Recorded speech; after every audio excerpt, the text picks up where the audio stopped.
Welcome back. అమ్మ ఆత్మగౌరవం నిలిపినవాడే అసలైన కొడుకు. అమ్మకు అతడే ప్రియమైన పుత్రుడు. అమ్మ పరువు నిలబెట్టే క్రమంలో ప్రాణాలు కోల్పోయే పరిస్థితులు ఏర్పడినా చలించని పుత్రుణ్ణి అమ్మ ఇష్టపడుతుంది. అమ్మ ఇష్టపడే అసలైన కొడుకు ప్రాచీన తెలంగాణలో ఒకరున్నారు.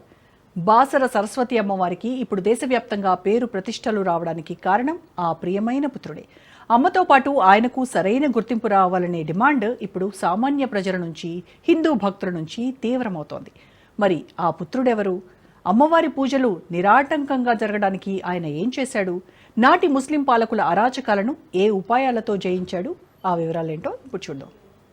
జయ సరస్వతి మాతా, జయ జయ సరస్వతి.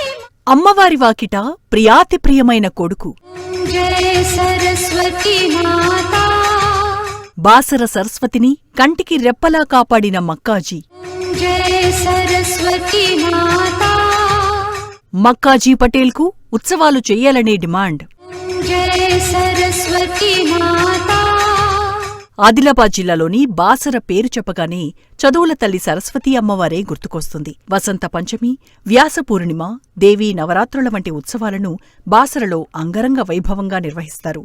బ్రహ్మోత్సవాల సమయంలో సరస్వతీదేవి నవరూపాల్లోనూ భక్తులను అనుగ్రహిస్తుంది. పుణ్య గోదావరి తీరాన బాసరలో వెలసిన సరస్వతీ చెంత వసంత పంచమి వంటి పుణ్యతిథుల్లో అక్షరాభ్యాసం కోసం పిల్లలు, పెద్దలు పెద్ద సంఖ్యలో క్యూ కడతారు. చదువుల తల్లి కృప తమ పిల్లలపై ఉండాలని తహతహలాడతారు. ఈ విషయంలో బాసర అమ్మవారు యావత్ దక్షిణాదిలోనే ఖ్యాతి గడించింది అంటే అతిశయోక్తి కాదు.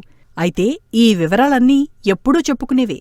కాని అంతకన్నా మరో విషయం కూడా ప్రముఖంగా చెప్పుకోవాల్సింది. గర్భగుడిలో ఉన్న అమ్మవారిని దర్శించుకుని బయటకొస్తుండగా ఎడమవైపు ఓ మనిషి విగ్రహం ఉంటుంది. ఆయన గురించి తెలుసుకోకపోతే బాసర పర్యటన అసంపూర్ణమే అంటారు స్థానికులు.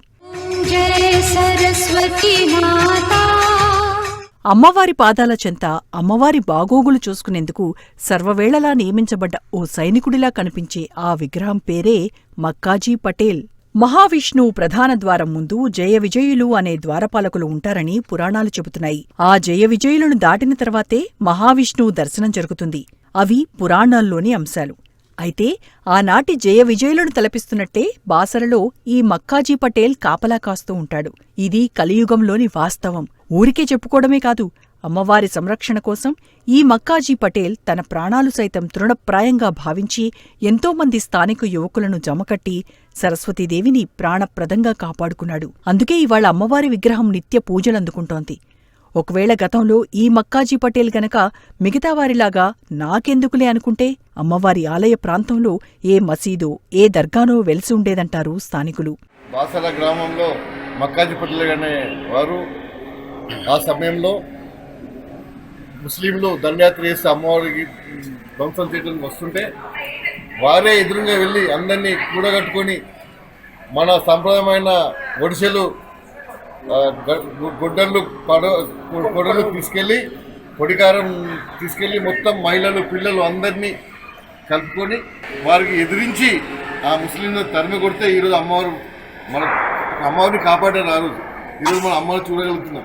లేకుంటే ఆ రోజు మక్కాజీ పటేల్ గారు మా ముస్లింలు ఎదిరించి కాపాడుకుంటుంటే ఈరోజు ఇక్కడ ఒక మస్జిద్ ఉండేది.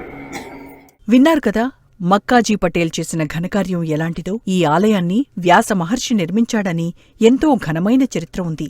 మహాభారత యుద్ధం తర్వాత వ్యాస మహర్షి దక్షిణాపథంలోని దండకారణ్యం వైపు వచ్చేస్తాడు. ఆయన ఇక్కడ గోదావరి ఒడ్డున కొండ ప్రాంతంలోని గుహలో తపస్సు చేసుకుంటాడు.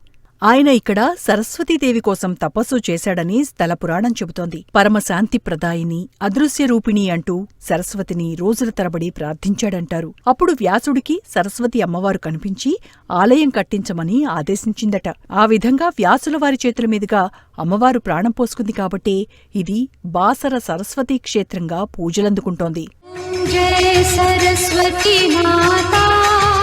ఇక అప్పటినుంచి అమ్మవారు నిరంతరాయంగా పూజలందుకుంటున్న తరుణంలో 11వ శతాబ్దం నుంచి 18వ శతాబ్దాల వరకు ముస్లిం పాలకుల చేతుల్లో అనేక ఆలయాలు దాడులకు గురయ్యాయి. ఆ సమయంలో మొఘల్స్ చేతుల్లో, కుతుబ్ షాహీల చేతుల్లో, వారి సైనికుల చేతుల్లో దేశంలోని అనేక ఆలయాల విధ్వంసం జరిగింది. విగ్రహాలను కూల్చేసి, ఆలయాలను నేలమట్టం చేసి, వాటిపైనే మసీదులు, మినార్లు నిర్మించారు. అలా అనేక ఆలయాలపైనే మినార్లు, మసీదులు, దర్గాలు వెలిశాయి. అయితే బాసర అమ్మవారికి అలాంటి దుర్గతే పట్టేదేమో. కాని అలాంటి దుస్థితి రాకుండా అడ్డుకున్న ఆనాటి మహాయోధుడే మక్కాజీ పటేల్. जय सरस्वती माता మొఘల్ నవాబులు హనీద్ షాహీ, కుతుబ్ షాహీ, బరీద్ షాహీ వంటి పాలకులు బాసర అమ్మవారి విగ్రహాన్ని విధ్వంసం చేయడానికి అన్ని విధాలా ప్రయత్నించారు. ఎంతో పెద్ద సైన్యాన్ని వెంటపెట్టుకుని స్థానికులను అణిచివేస్తూ దాడులకు తెగబడ్డారు. కాని మక్కాజీ పటేల్ చూపిన సాహసం, వ్యూహ చాతుర్యం కారణంగా మొఘల్ సేనలు అమ్మవారి విగ్రహాన్ని టచ్ చేయలేకపోయాయి. దీంతో ఆనాటి కాలంలో ఆదిలాబాద్, నిజామాబాద్ ప్రాంతంలో హిందువులంతా మక్కాజీ పటేల్ను వేనోళ్లా పొగిడారు. ఆయన గురించి కథలుగా చెప్పుకునేవారట. ఈ క్రమంలో మక్కాజీ పటేల్ వివరాలేంటి అనేది మరింత ఆసక్తి రేపుతున్న అంశం. जय सरस्वती माता మక్కాజీ స్థానిక వీరశైవ కుటుంబానికి చెందిన వ్యక్తి. బాసరకు సమీపంలోనే రేణుకాపురం అనే గ్రామం మక్కాజీ సొంతూరు. మొఘల్ పాలకుల దాడుల నుంచి సరస్వతి అమ్మవారి ఆలయాన్ని కాపాడుకునేందుకు ఆయన హిందూ యువకులను ఐక్యం చేశాడు. బాసర చుట్టుపక్కల ఉండే రవీంద్రాపురం, మహత్పురం, రత్నాపురం, వ్యాసపురం వంటి గ్రామాల యువకులతో ఒక జట్టు, మహిళలతో మరో జట్టు, పిల్లలతో ఇంకో జట్టు ఇలా తయారుచేసి మొఘల్స్ను సమైక్యంగా ఎదిరించగలిగాడు. ఆనాడు వారికి అందుబాటులో ఉన్న కత్తులు, గొడ్డళ్లు, కారంపొడి వంటి చిన్న చిన్న అంశాలని ఆయుధాలుగా చేసుకుని వ్యూహాత్మకంగా వారి మీద దాడి చేయించాడట ఈ మక్కాజీ. ఇలా ఒక్కసారి కాదు, మొఘల్ సైన్యం ఎన్నిసార్లు దండెత్తి వచ్చినా అన్నిసార్లు ఎదిరించి పైచేయి సాధించాడట మక్కాజీ. అందుకే మక్కాజీ అంటే ఇక్కడి ప్రజలందరికీ విపరీతమైన అభిమానం. ఆనాడు ఆయనే లేకపోతే ఈనాడు అమ్మవారు మాకు దక్కేది కాదని ఇప్పటికీ అంతా గుర్తు చేసుకుంటారు. ఆయనకు చేతులెత్తి నమస్కరిస్తారు. మక్కాజీ చేసిన వీరకృత్యానికి ప్రజలంతా మురిసిపోతుంటారు. ఆయన గొప్పతనాన్ని వేనోళ్లా కీర్తిస్తుంటారు. जय सरस्वती माता ఇక అమ్మవారి పేరు ప్రతిష్టలు దేశవ్యాప్తంగా పరిచయమేనని, కాని మక్కాజీ పటేల్ వంటి మహనీయుల గురించి కూడా అదే స్థాయిలో తెలియచేయాల్సిన అవసరం ఉందని స్థానికులు అభిప్రాయపడుతున్నారు. నేటి హిందూ సమాజానికి మక్కాజీ వంటి వారి గాథలు తెలియచేయాల్సిన అవసరం ఉందని దేవాదాయ శాఖ తరపున మక్కాజీ సంస్మరణార్థం అధికారికంగా ప్రతి ఏటా ఉత్సవాలు నిర్వహించాలని, పోరాట స్ఫూర్తిని పెంపొందించాలని ప్రజలంతా విజ్ఞప్తి చేస్తున్నారు. మరి మక్కాజీకి మన తెలంగాణ దేవాదాయ శాఖ అలాంటి కనీస గుర్తింపునిస్తుందా? जय सरस्वती माता जय जय